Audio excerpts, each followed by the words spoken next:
अस्सलाम वालेकुम दोस्तों, जब मैं अपने मुल्क का रोना रोता हूँ, जब अपने किसानों का रोना रोता हूँ, तो कुछ लोग मुझ पर गद्दारी के फितरे ठोंकते हैं। कोई कह रहे अफ़गानी हो अफ़गानिस्तान चले जाओ, कोई कह रहे कि फिर दफ़ा हो जाओ पंजाब छोड़ के। अब ये आप ख़ुद देख लें, ये मटर इस पर किसान की 6 महीने 5 महीने की शदीद मेहनत के बाद ये उगाते हैं, बच्चों की तरह इसको पाला जाता है। और अब इसकी हालत देख लें, रास्ते बंद होने की वजह से जितनी गाड़ियाँ लेट हो गई थी सब के सब तबाह हो गई थी। उस दिन जो ताज़ा गाड़ी किसी ना किसी तरह पहुंची थी उसका रेट था 1800-1900, और जो एक दिन पहले वाली गाड़ी हम बेच रहे थे वो 400-500 की बिक रही थी। अब ये जो मटर आप देख रहे हैं ये पूरे 2 दिन और 1 रात लेट हो गए और मुकम्मल जल चुके हैं।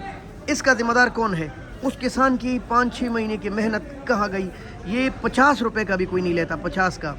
हुक्मरानों के कह रहा हूँ अल्लाह का खौफ करे और उनकी मिन्नत कर रहा हूँ कि भाई जब भी इस्लामाबाद में कोई मसला हो, हलचल हो, तो आप सब्ज़ी को रोक दिया करें, सब्जियों की गाड़ी को बग़ैर रोक टोक के भेजा करें।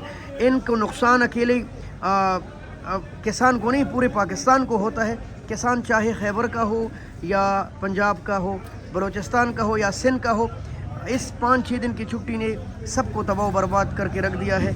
मेहरबानी कीजिए, कम से कम मंडियों को रास्ता दीजिए। बहुत शुक्रिया।